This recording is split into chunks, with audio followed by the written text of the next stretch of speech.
All right. Good evening, everybody. I'm Kevin Gradecki, and I'm with my partner Bradley Cooper over here with Team 4 for Jim Stockman's class on Monday and Wednesday. Today, we are missing two of our teammates. We have not seen them in a while. So me and Bradley are going to carry through on our presentation we've presented for you guys tonight. So what we're going to be kind of discussing in this is for our upper management for Abercross Ale Studios, our bosses and all our supervisors, what our plan for the year was and what actually came out of it and what we learned from that plan. So to kind of start off, what was supposed to happen? Our team had a goal to hit an estimated 225,000 or better estimated earnings before taxes by the end of the year, December 31st, 2024. Um, Coming from the other business in other years, we watched the demand a lot better, just kind of planning out what we're going to have to do during the year to make sure we stay on task, lose as little fermenter or lose as many sales as possible so we can make the most amount of revenue, and then study our initial inventory while we start off in the simulation to make sure we can kind of better plan out when to strategically start a certain type of a beer brewing and not do it, and then which months to do it and such like that. And we also learned in this year we have a fifth fermenter, which is going to help us a lot in avoiding that, especially in the summer rush, losing a lot of those sales because we don't have enough fermenters, enough capacity to create these beers. And it's also going to drive demand up because now we can provide more for the public, for the beer, for our suppliers to carry through with the beer. So more a little bit on our original plan. Like I said before, we're gonna have our fifth fermenter by March. We're hoping by it. The cost is gonna be about $30,000. We did take a loan out. We'll talk more about that later in this presentation. With the fifth fermenter, though, we are going to increase production by 20%.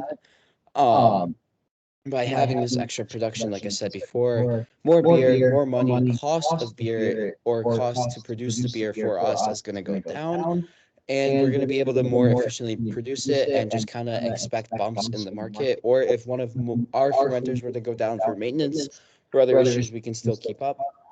Another main target we focused on this year is changing the beer prices at critical times, especially for Alley Cat in the summer, other beers towards the end of the year as well. I'll go through that in the next couple of slides. So the graphs coming up are going to kind of more describe that.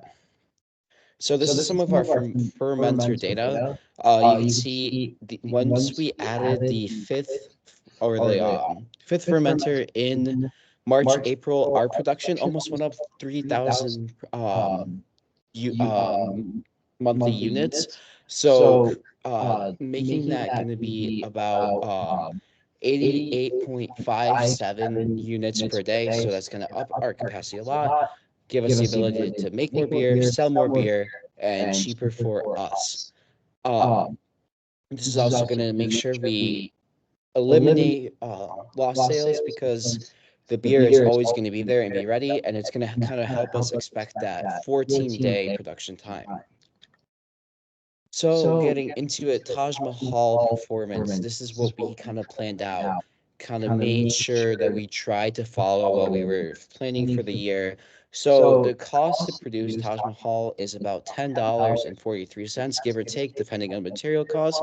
Um, Price will stay. This is where it's super important to manage these prices. Price would stay at 1750 and then would drop in November. As the time slows down, there's going to be less beer sales in the later times of the year. We want to make sure we drop those prices so we can get rid of all our inventory by December 31st. So we're not left with lost profit, lost money by December. Um, this is what I was showing over here. And then ending profit will be or the estimated profit from this will be about $315,000, give or take, depending how much we sell, how much we produce, and such like that. Moving into Alley Cat, this is our golden child to say. This is what we're going to make the most money out of. So as you can see, we did up the price going into summer to about $16 from its original $15. So it's going to be going up. We're going to be kind of not gouging the market, but just making sure that during those peak times, we are making the most amount of money possible. This will help us pay off our fermenter loan, ensure that we have enough money to produce to keep the operations going in that time, and just kind of drive demand down a little bit, but still keeping profits high. Going into Edgar Ale performance, it is going to be our best fall performer. Once Alley Cat kind of dies off in September, we're going to cut production of that, and we are going to move directly into Edgar Ale production. So this is going to be our fall money cow to say. So it's going to be the cheapest beer that we produce, but it's not going to make us the most profit because it's not as popular among beer drinkers. So the estimated profit that we're going to make about off of it is about $189,225. So I'm going to pass it over to Brad, who's going to go through kind of what we did see in the year and our performance that we got out of it.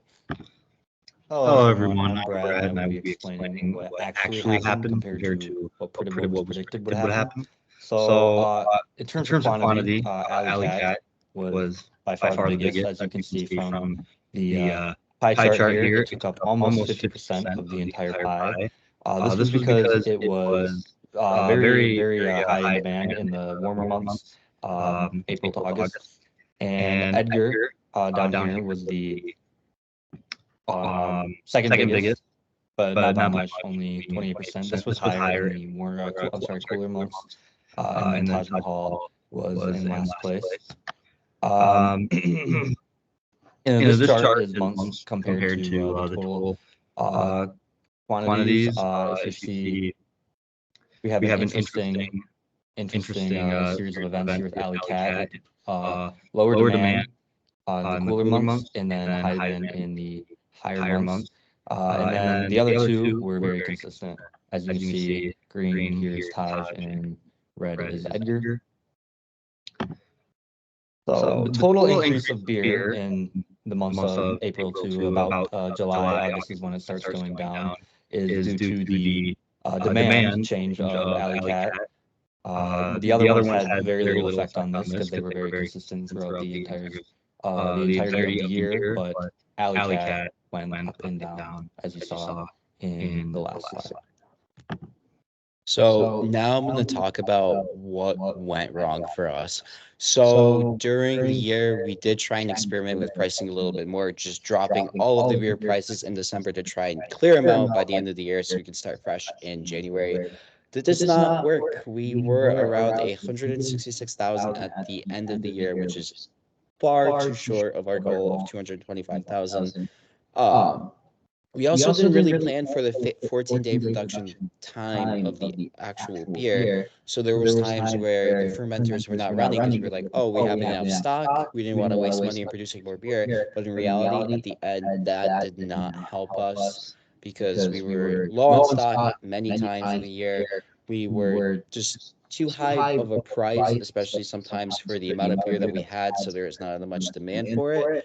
And then we didn't really plan for all the rushes in the summer months. So sometimes we would prioritize Taj and Edgar in the beginning of the year when we really shouldn't have. So that led to our cash cow Alley Cat crashing in the summer and not having enough capacity to create that alcohol or the beer to meet with the summer demands. And then finally at the end of the year, we did create too much Taj and too much Edgar Ale, which left us with too much stock at times to where we were just losing money on that stock sitting. So what we did was we kind of didn't follow our original plan like I discussed earlier.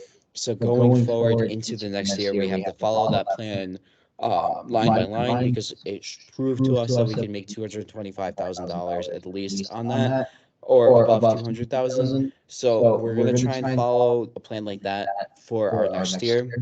Make sure we utilize our fermenters as much as we can and just kind of make sure we can take away from what we learned this year, implement it into next year, and make sure we improve above that 200,000 and bring in the most money.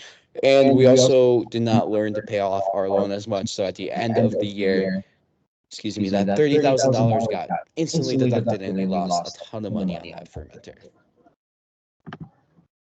So what can be learned from this? So the importance of anticipating a fifth fermenter, that very helps organize and handle new orders that are not completed yet and will take different amounts of time in terms of days to when the production of the beer will be completed. The pricing accuracy, playing around with prices can be a good idea. In this case, it probably was not the greatest idea. But But if we accurately price, it can help us raise the EBT closer to where we want it to be. and And better team team communication. We have two other teammates who are not currently here. And it's just been me and Kevin running the whole show. But on top of that, I think that pretty much nails everything down. Yep, that's kind of what happened for this year. Definitely a lot of things we could take away for the next year. Better planning, better getting down to our actual spreadsheets, making sure everything is in line for the next year to come. So I think that will conclude our presentation for top management of Arborcrest Ale. Brad, do you have anything else? I I have nothing else. All right, thanks for watching.